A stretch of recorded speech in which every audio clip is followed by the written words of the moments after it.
All my life, I never thought that the foods that I eat would have such a huge impact in every area of my life. I mean, yeah, I knew that if you eat junk food, you're gonna get fat, especially if you're not exercising. So in my mind, I kind of related it to just about being overweight or being fit. You eat right, you're gonna be fit. If you don't eat right, you're gonna be fat. But as far as every other areas of your life, like mood, your energy that you have just for day-to-day things, of course not for exercising, that changes things, but just day-to-day energy would probably be about the same. Your mental clarity about the same. I didn't really relate any of that stuff to the foods that I ate. I thought eating healthy was just as simple as eating your grains, veggies, fruit, lean meats. I mean, I never really thought about it too much growing up. It was like whatever to me. But as far as the grains go, I had no problem with that. I mean, grains is something I could eat all day. Whole wheat bread that we've been told that is healthy. I mean, I used to eat before school sometimes about 10 pieces of 10 slices of whole wheat bread filled with a bunch of butter with a big cup of, like a big glass of chocolate milk. That was in high school. I would just down that every morning and then I would go to school. And looking back, I can't really tell if it affected me at that time. Maybe, I'm sure it affected me somehow, but I didn't really think about it at that time at all. I did have some problems in school as far as anxiety and a little bit of depression, but I never related it to what I was eating. And I'm not saying everything comes from your diet, but I do feel like that's the biggest part of your life that affects every area of your life. I think that's the base. That's what you need to get right. So in my mind, back then, it wasn't that big of a deal. I could eat whatever I want. I remember one year during summer school, literally every day during lunch, I would just go to the little student store and I would buy the little mini packs of chocolate donuts. It came like 6 donuts. And then I would get a Minute Maid cranberry juice. And it was delicious, but it was super sweet. And I did that every single day for summer. And since I was pretty active, I played basketball all the time, before school, during school, after school, at the park later on in the evening. I was never really a fat person. I was pretty thin all throughout high school and even earlier in my life. But I was never muscular. I was never ripped or had good tone. But I thought I was doing fine for myself. So as I got older, I didn't really consider diet and what I ate. I mean, I always had it in the back of my mind that one day I'm gonna try to get super healthy. I'm gonna lose weight. I'm gonna be fit. I'm gonna be strong. But it'll be later on in my life. Right now, I don't have to worry about that. But I didn't really consider diet until about my late 20s. And the reason I started trying to eat healthier was because I was gaining weight. Even though I didn't consider myself fat, I was gaining weight and I just wanted to be healthier. And so me and my wife tried the 4-Hour Body by Tim Ferriss. And he has some good concepts in there. Looking back, it's not something that would work for us, but we gave it a shot anyway. And it was very difficult for us. We were always hungry. We had a lot of cravings. We felt tired. And yeah, we lost some weight within the first couple of weeks, but it wasn't something that really motivated us to keep going. It was very difficult to do. So that was the first time we actually tried something, me and my wife. And then after that, I got into jiu-jitsu, and through jiu-jitsu, I learned about Mike Dolce and the Dolce Diet. And I agree with a lot of his principles. I mean, mainly he tells you to cut out junk food and stick to real foods, which I think is great advice. He does tell you to eat every 2 to 4 hours, depending on what you're doing. And even though there is some logic to that, I think if you're eating the wrong foods, that might give you more cravings and make you feel more addicted to eating certain foods if you go by that plan. So it worked for me for a while, but it was very difficult for me to stick to that also. So I did that for about a year. I had some good results, but just the fact that I was allowed to eat oatmeal with honey in the morning and things like that, those are the type of stuff that just they grab me and they addict me. I could eat oatmeal 5 times a day with a little bit of honey, a little bit of brown sugar is just delicious. And obviously eating way too much of anything is probably not a good idea. And so now what I've learned is I need to eat the foods that satiate me and they don't trigger me to want to eat more and more and more. So I tried the Dolce.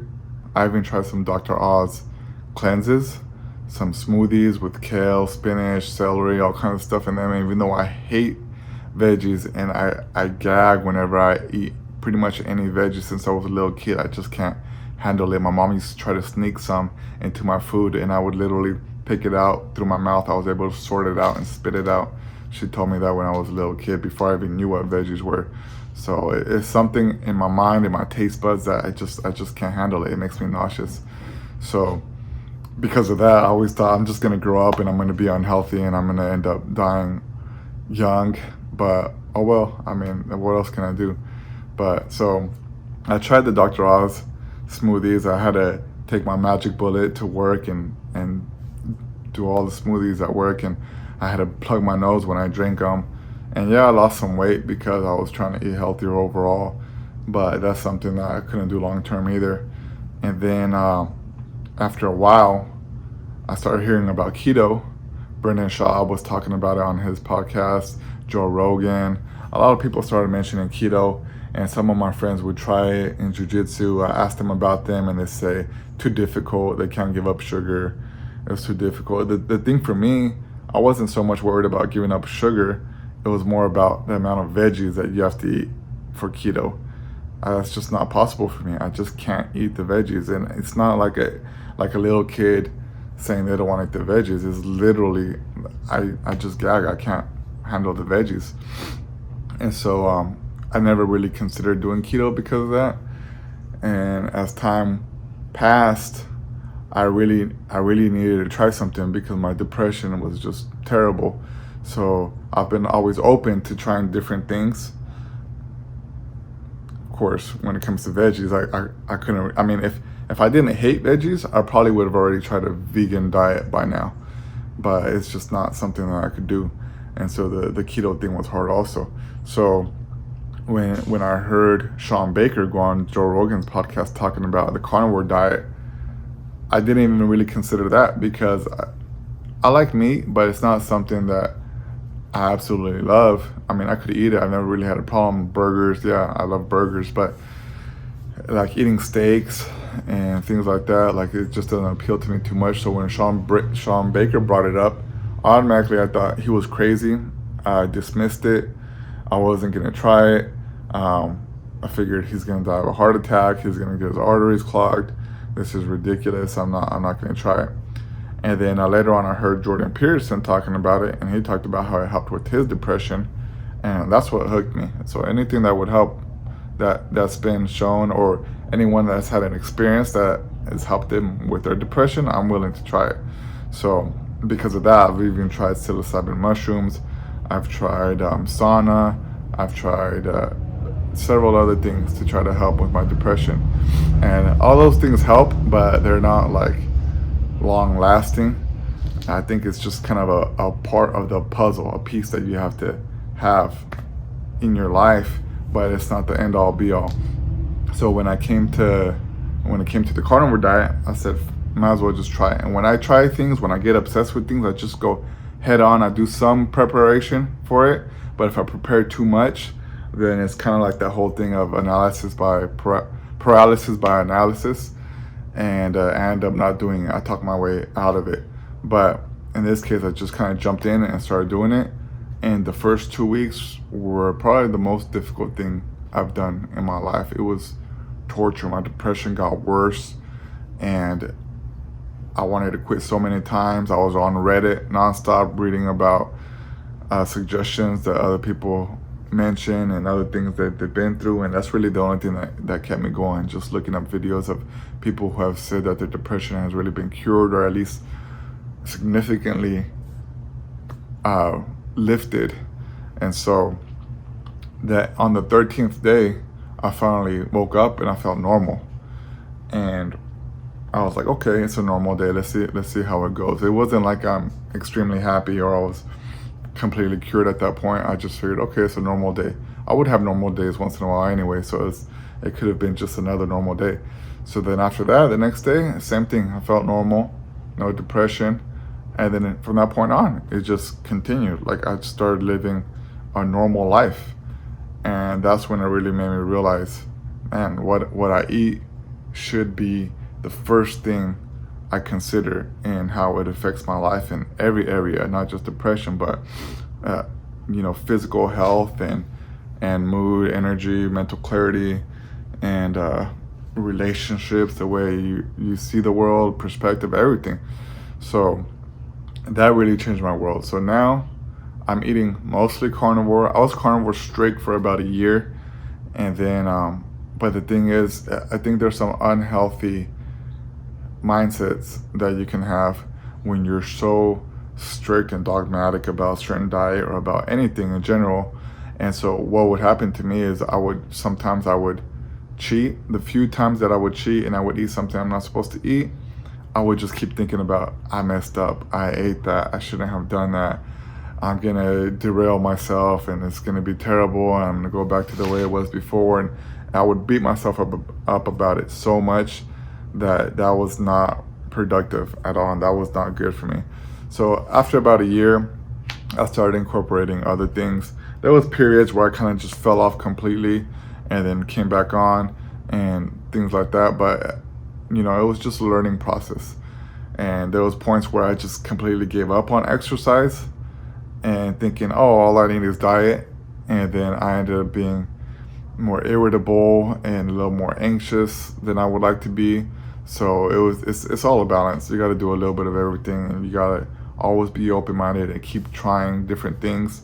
If you don't try, then you don't know if it's gonna work. I mean, of course, there's some things in life like you shouldn't try. You shouldn't try to go kill a lion with your bare hands to see if you could do it, things like that. But within reason, I mean, when it comes to diet, I think that's definitely something pretty safe that everyone could experiment with, especially if it's just a 30-day type thing.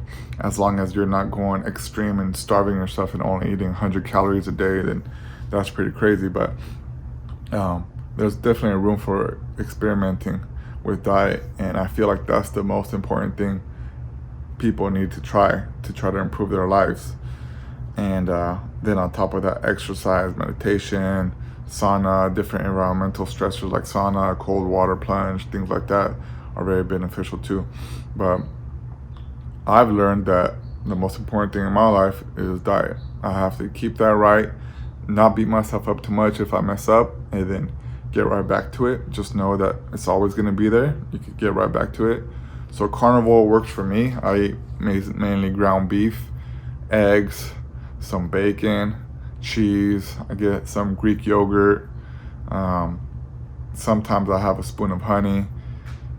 A few things here and there. So I go to In-N-Out often, and I get Flying Dutchman's. Probably once every couple of weeks, I leave the buns on there as kind of like a treat, and then I just go back to being strict. So this is the easiest diet that I feel like I could stick to. A lot of people wouldn't be able to stick to it. A lot of people can actually, or they just kind of migrate towards more like carnivore keto, more on the keto side, throwing some more veggies, some blueberries, strawberries, things like that, some nuts, and that's more reasonable for them. So it's whatever you feel like you could stick to long term and be consistent, as long as it's not like a terrible, I mean, people could stick to the traditional American diet, which is terrible, but that's not a good idea. So it has to be something that's beneficial for your life, but at the same time, it just has to be something that you could stick to. Otherwise, it's not going to work. And also, the traditional idea of dieting is eating less, and I think that's very dangerous, because if you're not giving the body the nutrients it needs or enough nutrients, then you're gonna feel down. You're not gonna have a clear head. You're gonna be making mistakes. You're gonna feel weak, and it's not gonna work out. So I'm not in favor of diets that the main thinking is to limit how much you eat and limit the calories. So I'm more about the type of foods you eat, and you got to get to a point where you eat when you're hungry. You shouldn't be starving, you shouldn't be dying of hunger. You eat when you're hungry, be satiated, and if you get to that point, then I feel like that's the way to eat. As long as you feel like your weight is still going down, or you've reached your goal weight and you're not gaining weight, and your overall health is fine, I think that's the way to go. So for me, it is pretty much being 80-90% carnivore. I feel like so many people are not willing to really change their diet. They're so addicted. I mean, all these big corporations, their main goal is for you to buy the products. So what's the best way for you to keep buying the products? Is to make you addicted to them. I think the main thing to stop food addiction or so many cravings is avoiding foods that have carbs and fat mixed together, because in nature you rarely find any foods, if any, that have carbs and fats mixed together. If you get a potato, that's pretty much all carbs and doesn't have any fat in it. But then you bake the potato, you throw in some butter on it and some bacon and some sour cream, you could eat a lot more of it. So that's the danger area, I feel like, when you mix those things together. And also I feel like you need to prioritize protein, because protein is, I feel like, what satiates me, at least, and for a lot of people that's what satiates them and prevents them from being addicted to eating different foods and eating often. So if I feel like if you eat the right way, naturally you're not gonna end up overeating. So that is a form of limiting calories, but it's not to the extreme where you're not getting the nutrition you need and leaving you hungry all the time. So those are the principles I kind of stick to. Eat to the point where I'm satiated, avoid foods that I feel like easily addict me again, and that's what I'm sticking with. And so far, I mean, since I've been carnivore over 2 years now, there has been a few times where I've gotten really bad, but it didn't last nearly as long as it was before. Maybe just a day or two where I would feel down, but nothing crazy. So all I know is that with this way of eating, my life has done a 180. I'm very appreciative of life. I want to live now. I'm not fantasizing about ways to end it.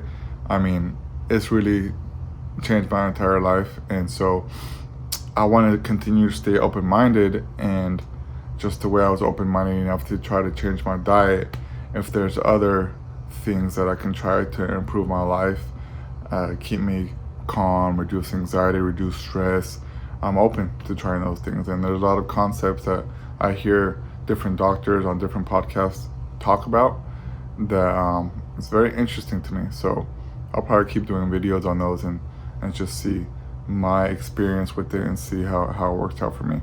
So for the 4 or 5 people that are watching this video, thank you so much for watching it. Please give it a like and subscribe. I'm not necessarily doing these for views, but it's more of me just logging my life so I could look back on it, kind of like a video diary. And I'm looking forward to doing it and just getting all my thoughts out. It's almost therapeutic too, just to talk and get all your thoughts out and record them, and then you could kind of like release those thoughts. Now you don't have to think about those things so much. So it's kind of like a therapeutic, kind of meditative. So I'm gonna continue doing these videos. Thank you guys so much.